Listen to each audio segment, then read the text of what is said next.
Marriage equality will be the imperishable legacy of the Turnbull government, George Brandis has said in an emotional speech trumpeting the historic social reform as the final act of acceptance and embrace for LGBTI Australians. Brandis claimed the mantle of law reform removing discrimination against gay people for the Liberal Party and Conservatives in a speech on the cross-party same-marriage bill on Tuesday. The bill passed the second reading stage without opposition, the first time a marriage equality bill has passed either house of Australia's federal parliament. Brandis credited the bill's author, Liberal Senator Dean Smith, for his abundant tenacity and conspicuous moral courage in championing marriage equality. Smith, the first openly gay federal parliamentarian in Liberal Party history, entered the Senate in 2012, and has credited the death of gay man Tory Johnson in the Lindt Cafe siege for changing his views on same marriage. Brandis said it was a privilege to have acted as Smith's confidant at critical times in recent weeks, adding, "I know better than most the burdens of stress, of loneliness and of hurt Smith endured to make Australia a better place for countless others." The Attorney General said the passage of the same-marriage bill will demolish the last significant bastion of legal discrimination against people on the grounds of their sexuality. "At last, Australia will no longer be insulting gay people by saying different rules apply to you," he said. So this bill is important not merely because it will enable gay people to marry, just as everybody else is able to marry. It is more important than that.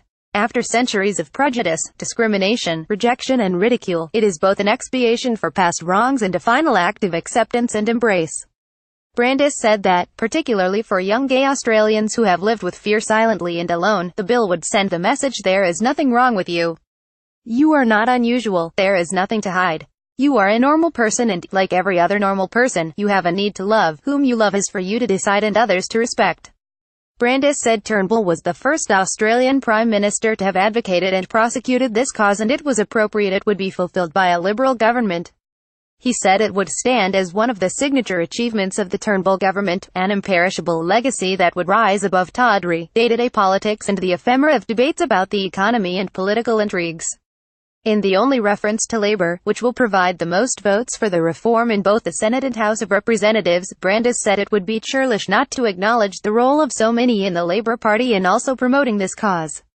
I can well imagine their frustration during the 6 years of Rudd and Gillard governments when the cause was delayed, because it is the same frustration I have felt at times with leaders on my own side of politics, he said. Brandis credited Smith alongside 3 gay Liberal MPs in the lower house, Tim Wilson, Trent Zimmerman and Trevor Evans, who had unsuccessfully pushed for a free vote on marriage equality and co-sponsored the cross-party bill.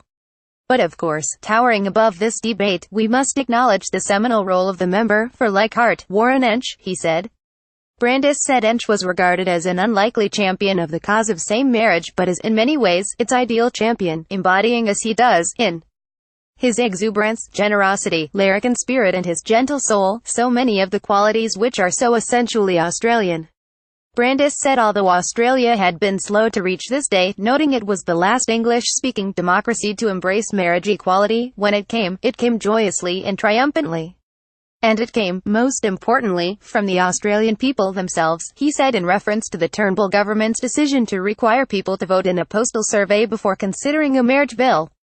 A total of 61.6% of those who voted approved of same marriage, which Brandis said illustrated that, like all of the best and most enduring social change, it was not imposed from above but rather germinated in the hearts and minds of the people themselves.